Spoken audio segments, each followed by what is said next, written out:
SC ST ಕ್ಯಾಟಗರಿಯವರು ನಮ್ಮ ಮಗಳಿಗಿಂತ 85 ತಗೊಂಡಿರೋರು ಕಡಿಮೆ ಇದ್ರಲ್ಲಿದ್ದಾರೆ. CET ranking ಹೇಳ್ತಾ ಇದ್ದೀನಿ ನಾನು, ಬೇರೆ ಹೇಳ್ತಿಲ್ಲ. CET ರ್ಯಾಂಕ್ ಅಲ್ಲಿ ನನ್ನ ಮಗಳು 96 ಇದೆ.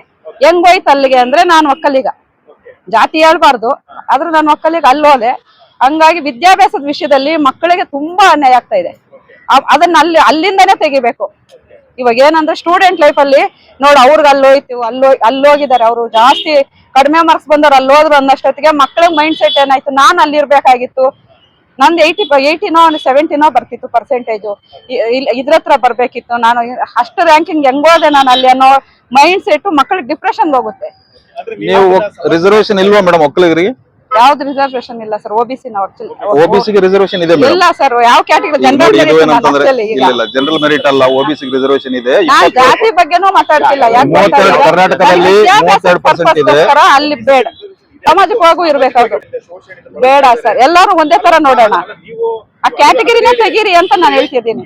ನಮ್ ತರ ಅವ್ರು ಎಲ್ಲರೂ ಈಕ್ವಲ್ ಆಗಿರೋಣ, ಯಾಕೆ ಕ್ಯಾಟಗರಿ ತೆಗಿತೀರಾ ಅಂತ ಅವ್ರಿಗೆ ಸರ್ಕಾರ ಸ್ವಲ್ಪ ಇದು ನೋಡ್ಬೇಕು ಸರ್. ಏನ್ ಗೊತ್ತಾ, ಬಡವರು ಅಂತ ಇರ್ತಾರೆ, ಅವ್ರಿಗೆ ಬಡವರು ಶ್ರೀಮಂತರು ಅಂತ ಬೇಕಾದ್ರೆ ಮಾಡ್ಲಿ, ಅವ್ರಿಗೆ ಬೇಕಾದ್ರೆ ಸರ್ಕಾರ ಮೇಲೆ ಎಳೆಯೋ ಪ್ರಯತ್ನ ಪಡ್ಬೋದು.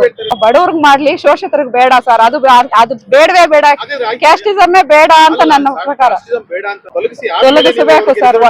ಎಲ್ಲಾರುನು ಪ್ರಯತ್ನ ಪಟ್ರೆ ಇದಾಗುತ್ತೆ ಸರ್. ಹೌದು ಸರ್, ಎಲ್ಲಾರು ಈಕ್ವಲ್ ಆಗಿ ಬದುಕಬಹುದು.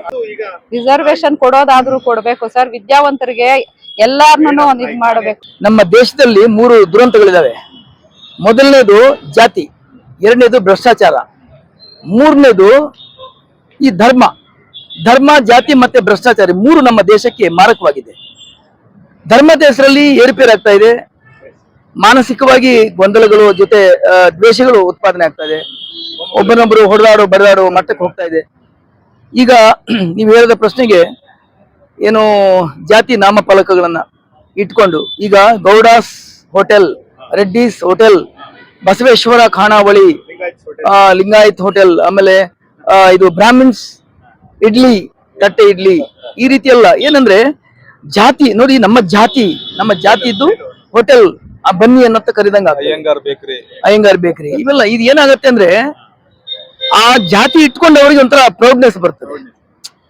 ಅದೇ ರೀತಿನಲ್ಲಿ ಕೆಲ ವರ್ಗದವರು ಯಾರಾದ್ರೂ ಹೋಗ್ಬೇಕು ಅಂದ್ರೆ, ನೋಡಪ್ಪ ನಾವು ನಮ್ಮ ಜಾತಿಯ ಹೆಸರಲ್ಲಿ ಈ ರೀತಿ ಇಟ್ರೆ ಜನ ಬರ್ತಾರ ಬರಲ್ವೇ ಅಂತೇಳಿ ಅವ್ರಿಗೊಂದು ಕೀಳರಿಮೆ ಆಗತ್ತೆ.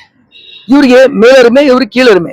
ಈ ತಾರತಮ್ಯ ಇರೋದ್ರಿಂದ ನಮ್ಮ ದೇಶದಲ್ಲಿ ಅಸಮಾನತೆ ಕಂಡು ಬರ್ತಾ ಇರ್ತಕ್ಕಂಥ ಎಷ್ಟೋ ಹೋಟೆಲ್ಗಳಲ್ಲಿ, ಈಗ ಹಳ್ಳಿಗಳಲ್ಲಿ ಕೆಲ ವರ್ಗದವ್ರನ್ನ, ಪರಿಶಿಷ್ಟ ಜಾತಿ ಪರಿಶಿಷ್ಟ ಪಂಗಡದ ವ್ಯಕ್ತಿಗಳನ್ನ ಹೋಟೆಲ್ ಒಳಗೂ ಸಹ ಬಿಟ್ಕೊಳ್ಳೋದಿಲ್ಲ. ಹೋಟೆಲ್ ಹೊರಗಡೆನೆ ಕೂರಿಸಿ ಅವರು ಹಳೆಯ ಒಂದು ಏನು 30-40 ವರ್ಷದ ಹಿಂದೆ ಏನಿತ್ತು, ಬಾಬಾ ಸಾಹೇಬ್ರೆ ಪಾಪ ಬೊಗಸೆಯಲ್ಲಿ ಕುಡಿದಂತವ್ರು ನೀರ್ನ. ಈ ರೀತಿನಲ್ಲಿ ಏನಾಗುತ್ತೆ ಅಂದ್ರೆ ಅಲ್ಲಿ ಮಾನಸಿಕವಾಗಿ ಬಹಳ ನೋವು ಪಡುವಂತ ಪರಿಸ್ಥಿತಿಗೆ ಬರ್ತಾರೆ ಜನ, ಸಮಾನತೆ ಇರುವುದಿಲ್ಲ. ಹಾಗಾಗಿ ಯಾವುದೇ ರೀತಿಯಾದಂತಹ ಹೋಟೆಲ್ ಅನ್ನದಲ್ಲೂ ಸಹ ನೀವು ನೋಡಿ, ಈಗ ಬ್ರಾಹ್ಮಿನ್ಸ್ ಹೋಟೆಲ್ ಅಂತಾರಲ್ವಾ, ಅವ್ರು ಯಾರಾದ್ರೂ ತರಕಾರಿ ಬೆಳೆಯುವುದಾದ್ರಿ, ಅಕ್ಕಿ ದವಸ ಧಾನ್ಯ ಬೆಳೆದ್ರಲ್ಲಾಗ್ಲಿ ಹೆಸರು ಬರ್ದಿರ್ತಾರ? ಗೌಡ್ರಾಗ್ಲಿ, ಒಕ್ಕಲಿಗರಾಗ್ಲಿ, ಅಥವಾ ಬೇರೆ ಯಾವುದೇ ಖಾನಾವಳಿ, ಬಸವೇಶ್ವರ ಆಗಿರ್ಬೋದು, ಬೇರೆ ಬೇರೆ ಜಾತಿಯ ಹೆಸರಿಟ್ಕೊಂಡಿರ್ತಾವ್ರು, ತರಕಾರಿ ಅವರು ಇಂಥ ತರಕಾರಿ ಇಂಥ ಜಾತಿಯವ್ರದ್ದು ಅಂತ ಬರೀತಾರ? ಇಲ್ಲ. ಪ್ರಕೃತಿಯಿಂದ ಬರುವಂತದ್ದು, ಬೆಳಕಿಗೆ ಸೂರ್ಯನಿಗೆ ಕ್ಲೀನ್ ಮಾಡುವಂತವ್ರು ಕೆಲ ವರ್ಗದವರು ಇರ್ತಾರೆ, ಬಡಿಸೋರು ಕೆಲ ವರ್ಗದವ್ರು ಇರ್ತಾರೆ, ತಟ್ಟೆ ತೊಳೆಯೋರು ಕೆಲ ವರ್ಗದವ್ರು ಇರ್ತಾರೆ. ಈಗ ನೋಡಿ, ಅನ್ನೋ ಅಸಮಾನತೆ ಎಲ್ಲಿದೆ ಅಂದ್ರೆ ಮನುಷ್ಯನ ಮನಸ್ಸಿನಲ್ಲಿದೆ. ಮಾನಸಿಕ ರೋಗ ಅಂತ ಹೇಳ್ಬೋದು ಈ ಅಸಮಾನತೆ ಮತ್ತು ಜಾತಿ ಅನ್ನುವಂಥದ್ದು. ಜಾತಿ ಮನೋರೋಗ ಅಂತ ಹೇಳ್ಬಹುದು. ಯಾಕಂದ್ರೆ ಆ ಜಾತಿಯಿಂದ ಎಲ್ಲೋ ಒಂದ್ ಕಡೆ ಕೀಳು ಮೇಳು ಎದ್ದು ಕಾಣ್ತದೆ. ಕಳೆದ ಒಂದು 15-20 ವರ್ಷದ ಹಿಂದೆ ಈ ರೀತಿ ಯಾವ ಜಾತಿಯೂ ಸಹ ಯಾವ ಸ್ವಾಮೀಜಿಗಳು ಸಹ ಒಂದು ಜಾತಿಗೆ ಅಂಟಿಕೊಂಡಿರ್ಲಿಲ್ಲ. ನಾವು ಸ್ವಾಮೀಜಿ ಕಾವಿ ಧರಿಸಿದೀವಿ ಅಂತಂದ್ರೆ ಸಮಾಜಕ್ಕೆ ಉತ್ತಮವಾದಂತ ಸಂದೇಶವನ್ನ ಕೊಟ್ಟು, ಸಮಾನತೆಯನ್ನ ಕೊಟ್ಟು, ಬಸವಣ್ಣನವರ, ಬುದ್ಧನ ಮತ್ತು ಅಂಬೇಡ್ಕರ್ ಅವರ ತತ್ವ ಸಿದ್ಧಾಂತಗಳ, ಕುವೆಂಪು ಅವರ ತತ್ವ ಸಿದ್ಧಾಂತಗಳನ್ನ ಸಮಾಜದಲ್ಲಿ ಬಿತ್ತಬೇಕು ಅಂತೇಳಿ ಇದ್ದಂಥವ್ರು. ಇತ್ತೀಚೆಗೆ ಒಂದು 5-10 ವರ್ಷದ ಈಚೆಗೆ ಜಾತಿಗೊಂದು ನಿಗಮ, ಜಾತಿಗೊಬ್ಬ ಸ್ವಾಮೀಜಿ, ಜಾತಿಗೊಬ್ಬ ಉನ್ನತ ವ್ಯಕ್ತಿಗಳು ಈ ತರ ಉಟ್ಕೊಂಡ್ಬಿಟ್ಟಿದ್ದಾರೆ. ಇದರಿಂದ ಏನಾಗ್ತದೆ ಅಂದ್ರೆ ಆ ಜಾತಿ ಅಂದ್ರೆ ಆ ಸ್ವಾಮೀಜಿಯನ್ನ ಆ ಜಾತಿಗೆ ಮಾತ್ರ ಬೌಂಡ್ರಿಯಲ್ಲಿ ಕಾಣುವಂತದ್ದಾಗಿದೆ. ಈ ಸ್ವಾಮೀಜಿ ಅಂದ್ರೆ ಈ ಜಾತಿಯವರು, ಆ ಜಾತಿಯವರು ಮಾತ್ರ ಹೋಗೋಣ, ಬೇರೆ ಜಾತಿಯವರು ಬರಕ್ಕಾಗಲ್ಲ. ಅಲ್ಲಿ ಸ್ವಾಮೀಜಿ ಅಂತ ಹೆಂಗ್ ಕರ್ಸ್ಕೊಳಕ್ಕಾಗತ್ತೆ? ಬೇರೆ ಸ್ವಾಮೀಜಿಗಳು, ಕೆಲ ವರ್ಗದ ಸ್ವಾಮೀಜಿಗಳು ಕೆಲವರು ಇದ್ದಾರೆ ಹಲವಾರು, ಅವ್ರ ಹತ್ರ ಬೇರೆ ವರ್ಗದ ಸ್ವಾಮೀಜಿಗಳು ಯಾರು ಹೋಗೋದಿಲ್ಲ, ಅಥವಾ ಮೇಲ್ವರ್ಗದ ಜನರಿಗೂ ಆಶೀರ್ವಾದ ತಗೊಳಕ್ ಹೋಗಲ್ಲ. ಆ ಜಾತಿ ನೋಡಿ, ಸ್ವಾಮೀಜಿಗಳಲ್ಲೂ ಸಹ ಜಾತಿಯನ್ನ ಬೌಂಡ್ರಿ ಮಾಡ್ಬಿಟ್ಟು ಆ ತಾರತಮ್ಯ ಹೋಗ್ಬೇಕು, ಜಾತಿ ಮನಸ್ಥಿತಿ ಹೋಗ್ಬೇಕು.